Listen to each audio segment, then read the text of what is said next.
साथियों, नमस्कार। वाद्य वंदना चैनल में मैं डॉक्टर प्रकाश माणिक आपका हार्दिक स्वागत करता हूं।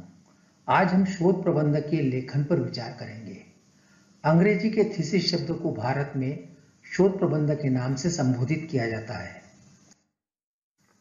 शोधार्थी अपना शोध कार्य पूर्ण करने पर लिखित रूप में जो विधिवत दस्तावेज प्रस्तुत करता है उसे शोध प्रबंध कहते हैं। विश्वविद्यालय में पीएचडी उपाधि प्राप्त करने के लिए एक ग्रंथ के रूप में शोध प्रबंधों को प्रस्तुत किया जाता है।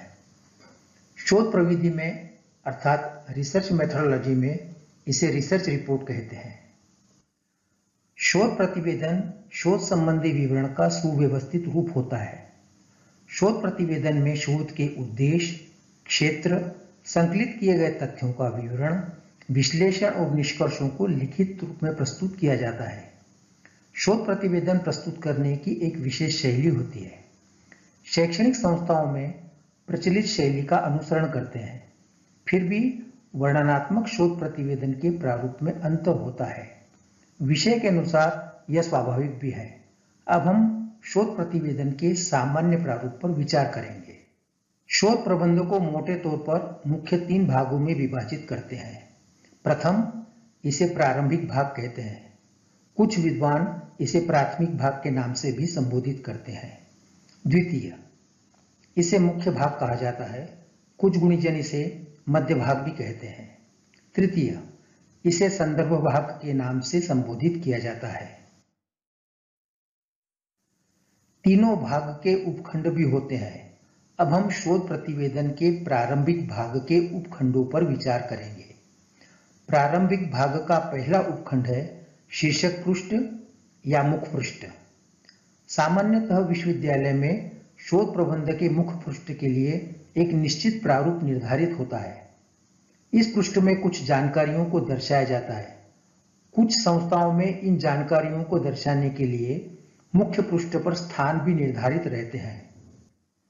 इस मुख्य पृष्ठ पर शोध का विषय, उपाधि का नाम जिसके लिए शोध प्रबंध प्रस्तुत किया गया, जैसे डॉक्टर ऑफ फिलॉसफी, शोधार्थी एवं निर्देशक का नाम, यदि सह निर्देशक है तो उनका भी नाम, संबंधित विभाग या फैकल्टी तथा विश्वविद्यालय का नाम जहां शोध प्रबंध प्रस्तुत करना है, और शोध प्रबंध प्रस्तुत करने के वर्ष को भी अंकित किया जाता है।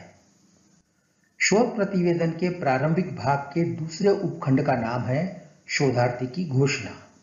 इसके अंतर्गत प्रत्येक शोधार्थी को घोषणा करनी पड़ती है। इसका भाव यही रहता है कि जो शोध कार्य उसके द्वारा प्रस्तुत किया गया है वह उसका मौलिक कार्य है और इसे किसी अन्य विश्वविद्यालय में किसी उपाधि के लिए प्रस्तुत नहीं किया गया है।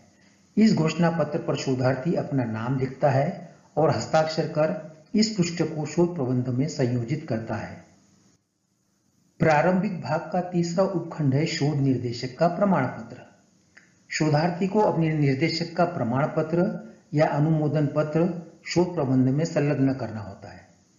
इस प्रमाण पत्र में निर्देशक यह अंकित करते हैं कि प्रस्तुत अनुसंधान कार्य शोधार्थी द्वारा किया गया है। यह कार्य पीएचडी उपाधि के लिए निर्धारित नियमों को पूर्ण करता है तथा विषय वस्तु और भाषा की दृष्टि से यह शोध प्रबंध परीक्षण के लिए भेजने योग्य है। और अंत में शोध निर्देशक शोध प्रबंध परीक्षण हेतु अनुशंसा करते हैं। यदि सह निर्देशक है तो वह भी इस प्रमाण पत्र पर हस्ताक्षर करते हैं।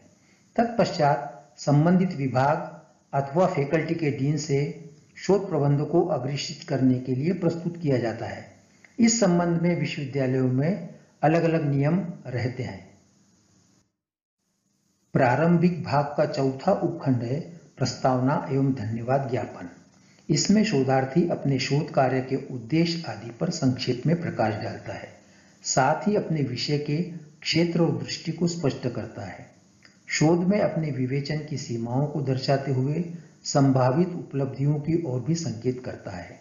शोधार्थी को अपने विषय चयन के क्या कारण हैं, उन्हें स्पष्ट करते हुए अपने शोध कार्य की आवश्यकता और महत्ता को भी रेखांकित करना चाहिए।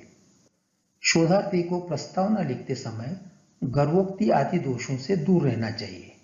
यह लिखना कि मैं मानता हूं, मेरी यह स्थापना है, मैंने यह प्रतिपादित किया है, आदि कथनों से बचना उचित होगा। इसके स्थान पर विनम्र होकर लिखना चाहिए कि प्रस्तुत शोध प्रबंध में अनेक मौलिक स्थापनाएं की गई हैं। अपना मत प्रस्तुत करते समय लिखना चाहिए कि शोधार्थी का विनम्र अभिमत है कि, और फिर अपनी बात रखना चाहिए। इस प्रकार लिखने से शोधार्थी गर्वोक्ति आदि दोष से मुक्त रहता है।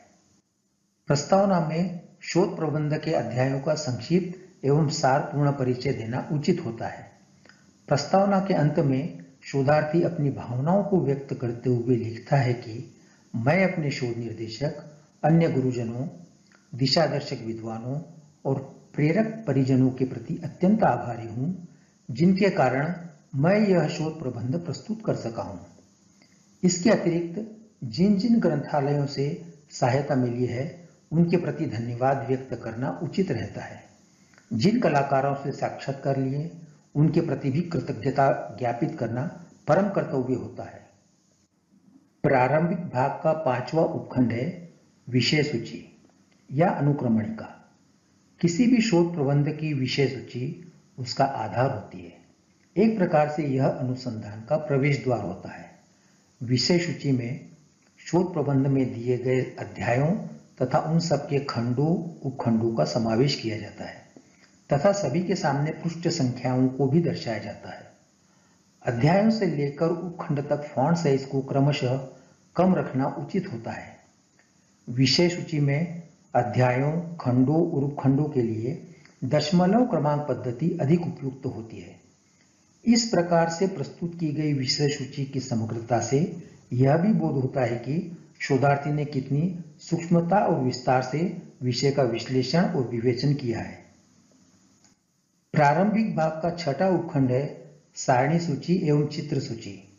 शोध प्रबंध में यदि सारणी, मानचित्र, आकृति या छायाचित्रों का उपयोग किया गया है तो उन्हें विषय सूची के बाद देना उचित रहता है। इन्हें आवश्यकता अनुसार सारणी सूची, मानचित्र सूची, आकृति सूची एवं छायाचित्र सूची नाम देकर उनके सम्मुख पुष्टांकन भी देना उचित रहता है। प्रारंभिक भाग का 7वां और अंतिम उपखंड है संकेताक्षरों की सूची। शोध प्रबंध में कुछ ग्रंथों, रचनाकारों आदि के नाम बार बार आते हैं। ऐसी स्थिति में इन नामों को बार बार पूरा लिखने के स्थान पर इनके संक्षिप्त सांकेतिक रूप लिखना उचित होता है। जैसे नाट्यशास्त्र के लिए ना, शा, अभिनव भारती के लिए अभि, भा, अष्टछाप के लिए अ, छा, अनुवादक के लिए अनु और पृष्ठ के लिए प्रो। विशेष उल्लेखनीय है कि शोध प्रतिवेदन के प्रारंभिक भाग के सभी पृष्ठों पर संख्याएं रोमन लिपि में अंकित की जाती हैं। इस वीडियो में हमने शोध प्रबंध के मुख्य 3 भागों में से प्रथम भाग के संबंध में जानकारी प्राप्त की। इस प्रथम भाग अर्थात प्रारंभिक भाग के अंतर्गत उसके उपखंडों का अध्ययन किया, जिसमें शीर्षक पृष्ठ, शोधार्थी की घोषणा, निर्देशक का प्रमाण पत्र, प्रस्तावना एवं धन्यवाद, विषय सूची, सारणी सूची तथा संकेताक्षरों की सूची के संबंध में जानकारी प्राप्त की। आपने इस वीडियो का अवलोकन किया, इसके लिए हार्दिक धन्यवाद। आपका दिन शुभ हो।